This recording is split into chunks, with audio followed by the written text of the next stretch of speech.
మొన్న జరిగిన ఎన్నికల నేపథ్యంలో తెలుగుదేశం పార్టీ బరితెగించి దాడులు, అఘాయిత్యాలు, అమానుషాలు వైఎస్ఆర్ కాంగ్రెస్ పార్టీ కేడర్ మీద ఇష్టారాజ్యంగా దాడులు చేయించి వ్యవస్థలను చేతిలో పెట్టుకొని ఎన్నికలు జరిగిన నేపథ్యంలో కొత్త ఆలోచనకు వచ్చేశారు. వైఎస్ఆర్ కాంగ్రెస్ పార్టీ అధికారంలోకి వచ్చేస్తుంది, ఏదో ఒక రకంగా గుడ్డగాల్చి నెత్తినేయాలా, పార్టీని గాని నాయకులు గాని ఏదో ఒక రకంగా వారి మీద బురద జల్లాలని ఒక ఆలోచన తప్ప తెలుగుదేశం పార్టీకి గాని తెలుగుదేశం పార్టీకి సపోర్ట్ చేస్తున్నటువంటి మీడియా సంస్థలు గాని ఎక్కడా వెనుకాటల్లా. ఇదిగో లక్షల ఎకరాల అసైన్మెంట్ భూములు కొట్టేసేందుకు కుట్ర అంట. నేను అడుగుతా ఉన్నా, సిగ్గట్టా లేదు ఈ పత్రిక యజమానికి అడుగుతా ఉన్నా.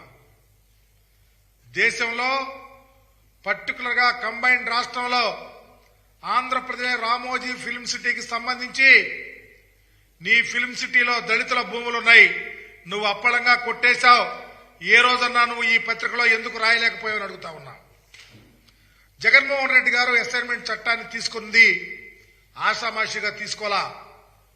2003కి ముందు 20 సంవత్సరాలకు ముందు ఏ దళితుడైతే భూమిని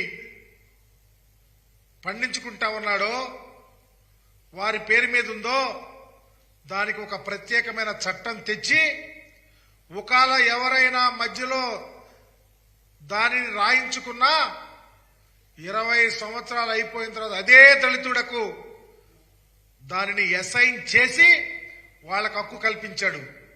మీరు రాసిన వెర్రి రాతలకు ఎవరో వాళ్ళు చేయించుకున్నారు, వీళ్ళు చేయించుకున్నారు లేకపోతే అని చెప్పి రాస్తే అవి కాదు. 20 years కంప్లీట్ అవ్వాలా.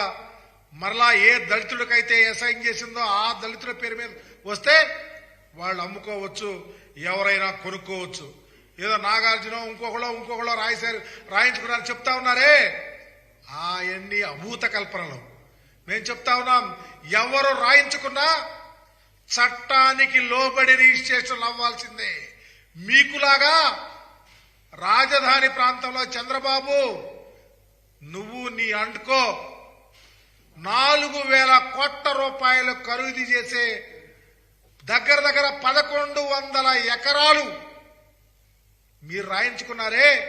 రాజధాని వస్తుంది, దళితులు మీ భూములు లాగేసుకుంటారని చెప్పి అప్పలంగా 5 లక్షలు రాయించారే. దానిని ప్రజలు మర్చిపోరు. దళితుల భూములు అప్పలంగా కొట్టేసింది చంద్రబాబు అంటుకో తప్ప ఈ రాష్ట్రంలో ఎవరు కాదు. ఒకవేళ ఇప్పుడు జగన్మోహన్ రెడ్డి గారు ఈ చట్టం తెచ్చినాక ఎవరన్నా రాయించుకున్నా ప్రొసీజర్లే ఎక్కడా డివేట్ అవ్వాల్సిన పని లేదు. 20 ఏళ్లు ఉండాలా, లబ్ధిదారుడు అమ్ముకుంటే ఎవరైనా కొనుక్కోవచ్చు. మీకులాగా తప్పుడు ఆలోచనలు, మీకులాగా దళితులను మోసం చేయటం, దళితుల మీద అవగాహనగా మాట్లాడటం, దళితుల్లో ఎవరైనా పుట్టాలనుకుంటారంటాం, దళితుల భూములు దండుకోవటం, భయపెట్టడం, బాపెట్టడం, మోసాలు చేయటం, కేసులు పెట్టడం, భయభ్రాంతులు చేయటం మీకు వెన్నతో పెట్టిన విద్య. మీ కళ్ళు ఏమైపోయినా అడుగుతా ఉన్నా. ఈ రాష్ట్రంలో దళితుల మీద దాడులు జరిగితే, అఘాయిత్యాలు జరిగితే, అమానుషాలు జరిగితే పేటెంట్ చంద్రబాబుకి, చంద్రబాబు తాబేదారులకి తప్ప ఎవ్వరికీ లేదు. ఒక్క జగన్మోహన్ రెడ్డి గారి కోసం ఏనాడైనా మీరు మాట్లాడే కనీస అర్హత లేదు. ఎందుకంటే దళితులు బాగుండాలన్నా, దళితులు ధైర్యంగా బ్రతకాలన్నా, గుండె మీద చేసుకుని ఉండాలన్నా, వాళ్ళతో నీకు ఇవ్వందేనని చెప్పేసి వాళ్ళు నా వాళ్ళని చెప్పి నా ఎస్సీలు, నా ఎస్టీలు, నా బీసీలు, నా మైనారిటీలు అని చెప్పిన రాజకీయ ఉద్దండు ఈ దేశంలో జగన్మోహన్ రెడ్డి గారు. మీకులాగా దళితుల భూములు లాక్కుంటున్నారు ఎవ్వరు. నేను చెప్తా ఉన్నా, ఈ రాష్ట్రంలో దళితుల భూములు లాక్కుని తిని పందికొక్కులాగా బలిచింది తెలుగుదేశం పార్టీ తప్ప ఎవరు లేరు. ఏదో మీకు అయిపోయింది. ఇక తెలుగుదేశం పార్టీ కోసాలు కదిలిపోతున్నాయి. జగన్మోహన్ రెడ్డి గారు రేపు ప్రమాణ స్వీకారం విశాఖపట్నంలో చేస్తున్నాడని ఒక తుగ్ధతో, ఒక భయంతో ఈ వెర్రి రాతలు రాయిస్తా ఉన్నారు, ఈ వెర్రి వేషాలు వేయిస్తా ఉన్నారు. మేము చెప్తా ఉన్నాం, ఈ రాష్ట్ర చరిత్రలో ఏ దళితుడైనా ధైర్యంగా బ్రతకాలని కోరుకున్నది జగన్మోహన్ రెడ్డి గారు తప్ప ఎవరు కాదు. మీ ఆలోచనలే మా మీద వ్యతిరేక ఆలోచనలు, మీ యొక్క అలవాట్లే అంటూ అలవాట్లు, మీ అలవాట్లే మోసపు అలవాట్లు. దళితుల్లో ఎవరైనా పుట్టాలనుకున్నాను, నువ్వు దళితులకు రాజధాని ప్రాంతంలో భూములు ఇస్తుంటే డెమోగ్రాఫికల్ ఇంబ్యాలెన్స్ వస్తుందని చెప్పిన నీవు దరిద్రుడివి, దళితుల పాలిట ఒక రాక్షసుడివి. ఇలా రాయించి మా మీద రాయించి, మా పార్టీ మీద రాయించి చివరికి బరిదెగిస్తా ఉన్నారు.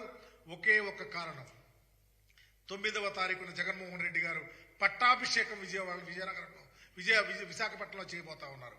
ఆ ఒక్క భయంతోనే ఈ వెర్రి రాతలు వెర్రి కోతలు చేయిస్తారు తప్ప మీ ఆలోచన ఏనాడు దళితుల కోసమో, దళిత సంక్షేమం కోసమో, దళితుల అభివృద్ధి కోసమో చట్టాలను మీ చుట్టాలుగా తీసుకొని పనిచేస్తున్నారు తప్ప చట్టాలు ఎప్పుడూ రాజ్యాంగానికి లోబడి పేద ప్రజల బాగుండాలా, బ్రతకాలని ఆలోచించే కుటుంబం జగన్మోహన్ రెడ్డి గారి, రాజశేఖర రెడ్డి గారి కుటుంబం తప్ప చంద్రబాబు అనే వ్యక్తి ఎప్పుడూ దళిత వ్యతిరేకి.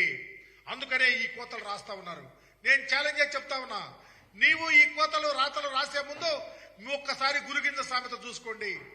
నువ్వు ఇక్కడ రామోజీ ఫిల్మ్ సిటీకి వెళ్ళు, రాజధాని ప్రాంతానికి రా, విశాఖపట్నం వెళ్ళు, ఎక్కడెళ్ళినా వెర్రి కోతలు వెర్రి వేషాలు మీరు తప్ప వైఎస్ఆర్ కాంగ్రెస్ పార్టీ ఎక్కడ చెయ్యనగాక చేయదని తెలియపరుస్తూ, చంద్రబాబు నాయుడు తెలుసుకో, 4వ తారీఖున నీ యొక్క రథ చక్రాలు ఊడిపోతాయి, గమనించు.